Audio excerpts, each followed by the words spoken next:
Assalamualaikum warahmatullahi wabarakatuh. Kali ini Mahir IPS akan membahas mengenai apa itu faktor produksi. Submateri faktor produksi ini jika di jenjang SMP berada di materi IPS kelas 8 semester 2. Oke, kita mulai penjelasannya ya.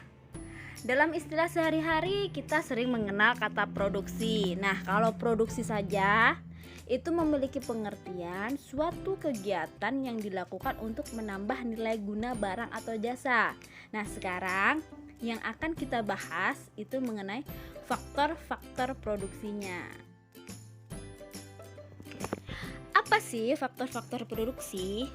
Pengertian secara sederhananya, faktor produksi adalah segala sesuatu yang dibutuhkan agar kegiatan produksi dapat berjalan dengan lancar. Contohnya nih ya, kalian sebagai pelajar pasti membutuhkan buku untuk menulis.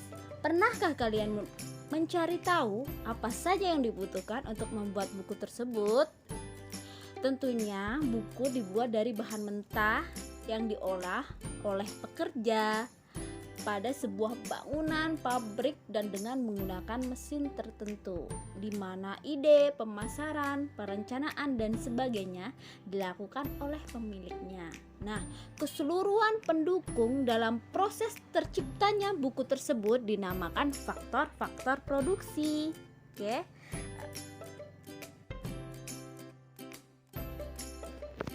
Selanjutnya kita akan belajar mengenai macam-macam faktor produksi. Faktor produksi ada 4.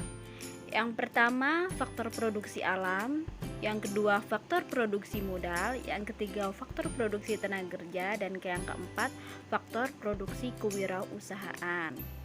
Nah, yang pertama kita akan bahas adalah faktor produksi alam. Faktor produksi alam merupakan segala sesuatu yang menunjang proses produksi yang berasal dari alam. Misalnya dalam kasus produksi buku tadi, faktor produksi alamnya berupa pohon. Seperti yang kita tahu, buku itu berasal dari pohon ya.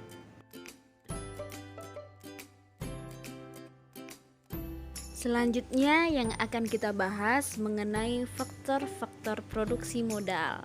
Modal di sini tidak melulu mengenai uang ya, tetapi lebih mengenai sumber daya manufaktur seperti pabrik dan mesin.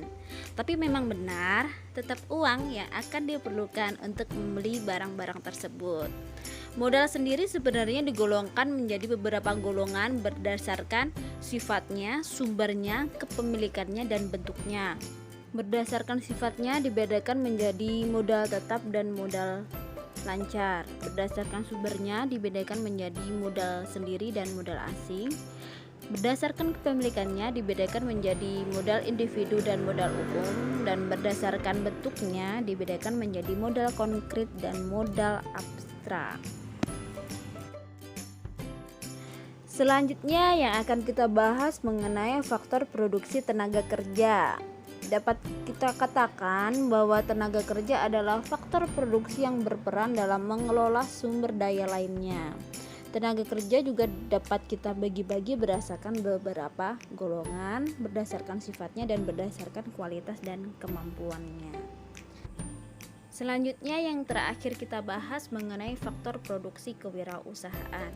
Kewirausahaan merupakan keahlian dan keterampilan yang dimiliki oleh seseorang dalam mengkoordinasi faktor-faktor produksi.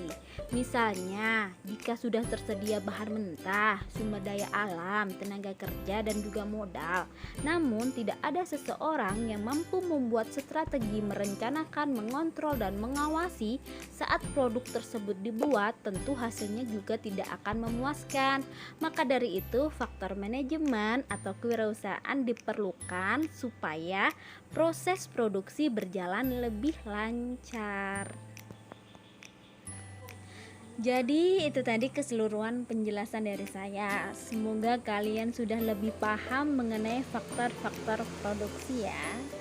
Sekian penjelasannya. Terima kasih sudah mampir ke Mahir IPS.